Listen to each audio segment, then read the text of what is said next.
First of all thank you for 10K subscribers and thank you उनको जिन्होंने मेरे channel को सब्सक्राइब किया, जो लोग मुझे इंस्टाग्राम पे फॉलो करते हैं और जो लोग मेरे हर वीडियो को एंड तक देखते हैं। तुम लोगों को मैं अपने दिल से शुक्रिया अदा करता हूँ इतना तक सपोर्ट करने के लिए, और मैं आशा करता हूँ कि तुम फ्यूचर में भी मुझे ऐसे ही सपोर्ट करते रहोगे। तो स्वागत है तुम सबका विलेन सागा सीजन 4 के एपिसोड 2 में, जहाँ इस एपिसोड में थॉरफिन फाइनली विलेन के लिए निकल गया है। और अगर तुमने पहले वाला एपिसोड नहीं देखा तो जाके पहले वो देखो, प्लेलिस्ट का लिंक नीचे डिस्क्रिप्शन में है। नेक्स्ट एपिसोड देखने के लिए 100 लाइक्स और 100 कमेंट्स का गोल कंप्लीट कर देना। और अगर तुम्हें मेरा कंटेंट पसंद आता है तो तुम चैनल को सब्सक्राइब कर सकते हो। पिछले एपिसोड के एंड में हवडन हेल्वर को लेने थॉरफिन के घर पहुंच गया था, और अब आगे हवडन घर में घुसते ही सब शांत हो गए थे। थॉरफिन कुछ बोलना चाहता था पर हवडन उसकी कोई भी बात ना सुन के उसे उनके बीच का अरेंजमेंट याद दिलाता है, जो था विलेन जाके सेटल होने के लिए उनको सब बनाने के लिए मटेरियल्स ही नहीं पर लोग भी चाहिए। हवडन अपने स्लेव हेल्वर को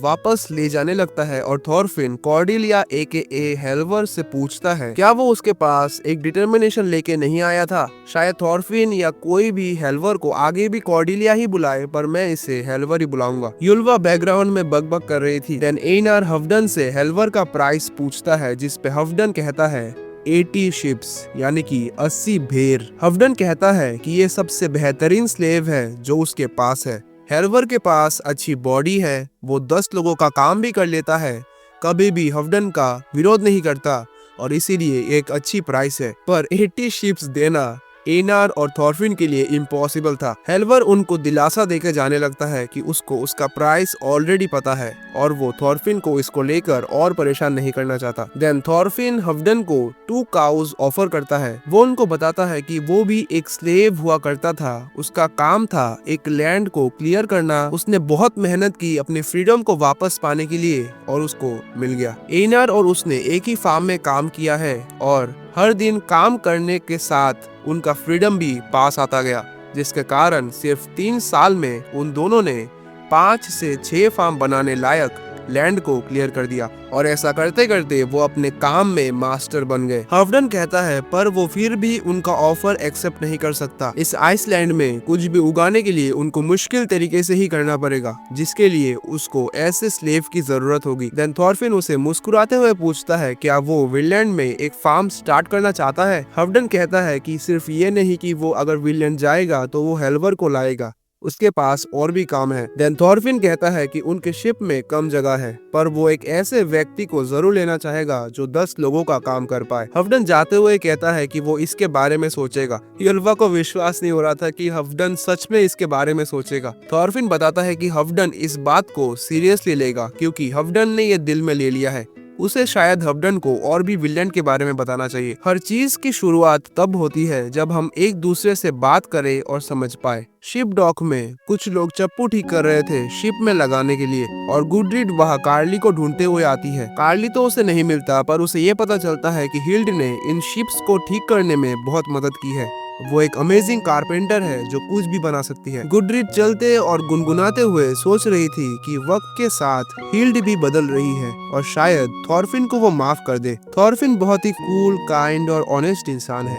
कोई भी वुमन उसके प्यार में कोई भी वुमन नहीं, ऐसा नहीं है, ऐसा बिल्कुल नहीं है। ये प्यार नहीं है, ये बस 2 साल ऑब्जर्वेशन के बाद हिल्ड थॉरफिन के इनर साइड को जानने लगी है। पर ये तो लव के जैसा ही है। तभी उसके सिर पे कार्ली का तीर आके लगता है। गुडरीड के पूछने पर वो बताता है कि उसे और उसके दोस्तों को हिल्ड ने ये खेलने वाली तीर कमान बना के दी है, और हिल्ड ने कार्ली के जूतों को भी ठीक करके दी है, जो गुडरीड ठीक करने के लिए कार्ली को ढूंढ रही थी। गुडरीड जाते जाते ओवरथिंक कर रही थी कि सबके पास कुछ ना कुछ स्किल्स है, पर वो अभी भी एक अनस्किल्ड और एक सर्वेंट के जैसे है। तभी वो हिल्ड को देखती है। हिल्ड वहाँ थॉरफिन को ऑब्जर्व कर रही थी, जहाँ थॉरफिन के पास कुछ लोग आए थे विनलैंड के बारे में बात करने के लिए। उनको थॉरफिन अंदर बुला रहा था, पर उन्होंने मना कर दिया। आइवर अपने साथ अपने स्वॉर्ड को ले जाना चाहता था एंड कहता है थॉरफिन को कि उसको ये एक्सेप्ट करना होगा। हिल्ड एकदम सीरियस मूड में थी। आइवर थॉरफिन से बहस कर रहा था कि विनलैंड में लोग होंगे जिनके भाषा हम नहीं जानते होंगे, तो उनको ये मुश्किल दे सकता है, तो इसीलिए उनको स्वॉर्ड की जरूरत होगी। पर थॉरफिन मना कर देता है। थॉरफिन कहता है कि विनलैंड के लोगों के पास शायद स्टोन के वेपन्स होंगे, उन्होंने अभी तक आयरन डिस्कवर नहीं किया। आइवर कहता है कि फिर भी उनके पास वेपन्स हैं। अगर हमारे पास वेपन्स नहीं होंगे तो हमको नीचा दिखाएंगे। अगर हम उनके बराबर नहीं होंगे तो वो हमारा फायदा उठाएंगे। तो अब क्या हम स्वॉर्ड ले जा सकते? नहीं। थॉरफिन कहता है, मैं समझता हूँ तुम्हारी फीलिंग्स इस स्वॉर्ड के लिए, पर peace can't be protected by a sword. यहाँ सबके पास एक है, पर इस स्वॉर्ड का मैजिक तुम्हारे कान में कहता रहता है, नाउ ड्रॉ मी, यूज मी। अगर एक जन भी इसे यूज करता है तो सब करने लगते हैं। मौत और बदकिस्मती। गुस्सा सिर्फ गुस्से को बुलाता है और बदले की भावना के सामने नया बदला जन्म लेता है। एक बार शुरू होने पर कोई नहीं रोक सकता।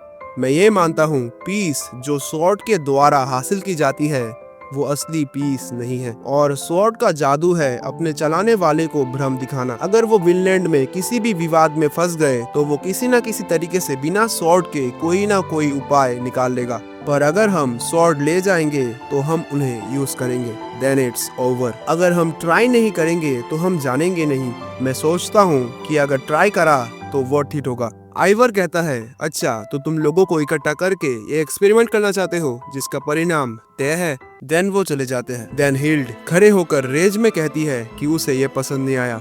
स्वॉर्ड का जादू, क्या तुमने अब तक जो भी इविल काम किए हैं वो एक स्वॉर्ड पे डालना चाहते हो? मत भूलो थॉरफिन, एक गलत शब्द और तुम मरे। एंड थॉरफिन ये जानता था और गुडरीड पूरा टेंशन में आ गई थी। अगले दिन हफडन के यहाँ थॉरफिन और एनार 2 हॉर्स खरीदने के लिए आए थे विनलैंड ले जाने के लिए। थॉरफिन ने 2 हॉर्स और 24 शिप्स खरीदे हैं विनलैंड के लिए, और हफडन थॉरफिन का तारीफ कर रहा था कि वो एक अच्छा बिजनेसमैन है। हफडन थॉरफिन को वेपन्स भी बहुत कम दाम में बेचना चाहता था for the security of his property जो वो विनलैंड में इन्वेस्ट कर रहा है। इवन दो वो वॉर पसंद नहीं करता, बट श्योरली उसे कोई एनिमी नहीं चाहिए होगा जो उसे कंट्रोल कर ले। थॉरफिन उसे आइवर के बारे में बताता है जो कुछ पहले दिन हुआ, और हफडन आइवर के साथ सहमति दिखाता है कि सच में थॉरफिन एक एक्सपेरिमेंट कर रहा है। जो वायलेंस से दूर होते हैं वही सबसे ज्यादा कंट्रोल में होते हैं। अगर वो थॉरफिन को अभी के अभी मारना चाहे तो वो नहीं मार सकता, क्योंकि उनके बीच कुछ लॉज है और वो असेंबली। देन हफडन बकबक कर रहा था और थॉरफिन सुन नहीं रहा था। वो हफडन को कहता है कि थॉरफिन को वो क्यों नहीं मार सकता। इसका एक और रीजन उसके मन में आया है। उन दोनों के बीच एक ट्रेडिंग वाला पैक्ट है, अगर वो उसको मार देगा तो उन दोनों का ही लॉस होगा। जैसे कि एक कढ़ाई के बिना हम खाना नहीं बना सकते, और अगर खाना ना बनाया जाए तो कढ़ाई किस काम का। एक को दूसरे के ऊपर डिपेंडेंट होना पड़ता है। So the point is one can't live without other. According to Leif, Vinland के लोगों के पास ना व्हीट, ना शिप, ना है आयरन। वो उनको ये सब ऑफर कर सकते हैं, और इसके बदले में वो भी उनको कुछ ऑफर करेंगे जो उनके पास नहीं है, और ऐसा करके एक डिपेंडेंस बना रहेगा, एक शांति भरा ट्रेड और डिपेंडेंसी जहाँ कोई मारा मारी नहीं होगा। अगर वो लोग कुछ दे भी नहीं पाएंगे तो उनके पास नॉलेज और टेक्नोलॉजी तो होगी ही। थॉरफिन हफडन को थैंक यू कहता है, और नेक्स्ट टाइम जब वो आइवर से मिलेगा तो उसको सब एक्सप्लेन करेगा एंड बताएगा कि ये एक एक्सपेरिमेंट नहीं है, even there is a chance of success. Thorfinn जब जाने वाला था तब कॉर्डेलिया एके हेल्वर आके बताता है कि उसे विनलैंड जाने के लिए परमिशन मिल गई है। देन हफडन थॉरफिन से उसका बेटा बनने के लिए और उसका आइसलैंड का भी मालिक बन जाने के लिए पूछता है। ये सुनने के बाद आसपास के लोग सब शॉक हो गए थे। थॉरफिन और एनार सोच रहे थे और हफडन के साथ बात कर रहे थे इस ऑफर को लेके, जिसका कोई मतलब नहीं बनता, क्योंकि तभी वहाँ सब लोग देखते हैं कि समुंदर से एक शिप आ रही है जो कि सिगार्ड का था। सिगार्ड और हैट अपने बच्चे को लेके आए थे, और सिगार्ड की माँ वहाँ आके बहुत खुश हो गई थी क्योंकि उनका पोता जो आया है। बच्चे का नाम था एंजाल। हफडन को देने पर बच्चा थोड़ा मुंह से आवाज क्या निकालता है। हफडन को लगता है कि उसे ग्रैंडपा बुलाया। भाई बच्चा अभी 8 महीने का था, कैसे बोल सकता है। पर हफडन को लग रहा था कि बच्चा एक एक्सेप्शनल जीनियस है जो 100 साल में एक बार आता है। वो बच्चे को लेके सारे लोगों को बताता है, मैं सिगार्ड के बेटे एंजाल के नाम पे अपनी सारी प्रॉपर्टी करता हूँ। Well never mind brother. Sigurd आके थॉरफिन को अपने मैरिज और विनलैंड के बारे में एनकरेज और प्रेज करता है। थॉरफिन सोचता है सब स्मूथली जा रहा है, विनलैंड का डेवलपमेंट सक्सेसफुल होगा। और कुछ ही महीनों के बाद स्प्रिंग का महीना भी आ जाता है। थॉरफिन घर के बाहर गर्म पानी से नहा रहा था। शिप्स लोड हो रहे थे। देन एनार सावधानी से एक बॉक्स को रख रहा था जिसमें गॉडेस थी। ये गॉडेस कौन है वो तुम्हें आगे आने वाले चैप्टर्स में पता चलेगा। हेल्वर को यूल्वा ने उसके साइज का एक न्यू ड्रेस बना के दिया। एवार और बाकी दोनों भी आ गए थे और गुडिट को दिखाया कि वो बिना स्वॉर्ड के आए हैं, but of course they are hiding something. Then Thorfinn वहां आया, सब प्रिपरेशंस को कंफर्म किया और फाइनली वो निकल गए विनलैंड के लिए। सब अपने अपने लोगों को फेयरवेल कर रहे थे, पर शिप में थॉरफिन पूरा सीरियस मूड में था।